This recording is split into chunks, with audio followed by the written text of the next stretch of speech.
આજે તો બહુ મજા આવશે. પ્રિયા, જમવા પહેલા હાથ ધોવાનો રિવાજ હોય. તું ફરી ટેટુના નામે હાથ પર ચિતરડા કરાવીને આવી. પપ્પા સમજાવો. પ્રિયા, મમતા, મારે પાછું ઓફિસે જવાનું છે. પપ્પાને ઓફિસથી ફુરસત નથી અને મમ્મીને લેક્ચર આપવાથી. તો હવે બહુ થયું મમ્મી. હવે મને મારી લાઈફ મારી રીતે જીવી છે, આકાશમાં ઉડવું છે.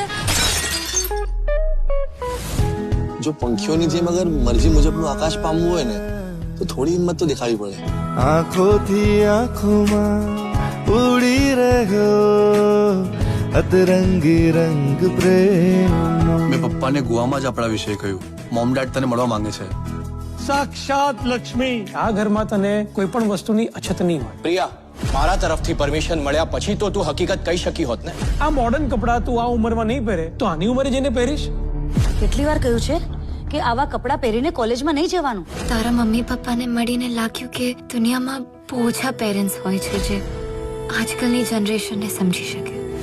એક ફૂલ જેવી દીકરીને મા બાપે કાંટાનું રક્ષણ આપવું જ પડે.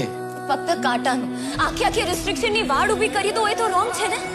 મા બાપનો ઠપકો પણ સંતાન માટે આશીર્વાદ સમાન હોય છે. કે આશીર્વાદનો હાથ બધું સમય સંતાનના માથા પર પડતો રહે ને તો ભાર બની જાય છે.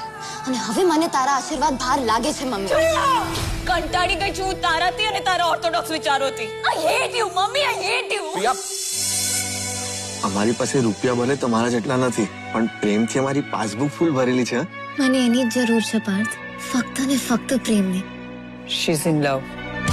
બિઝનેસનો જુગાર હોય કે જિંદગીનો, આ પરિમલને દાવ રમતા બરાબર આવડે છે. એટલે આ વખતે મારી દીકરી માટે હું એવો દાવ રમીશ કે સાપ પણ મરશે અને લાકડી પણ નહીં તૂટે.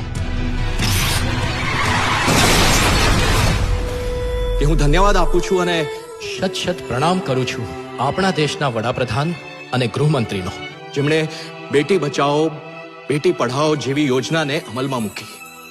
દીકરો વારસ છે તો દીકરી પારસ છે, દીકરો વંશ છે તો દીકરી અંશ છે, દીકરો આન છે તો દીકરી શાન છે.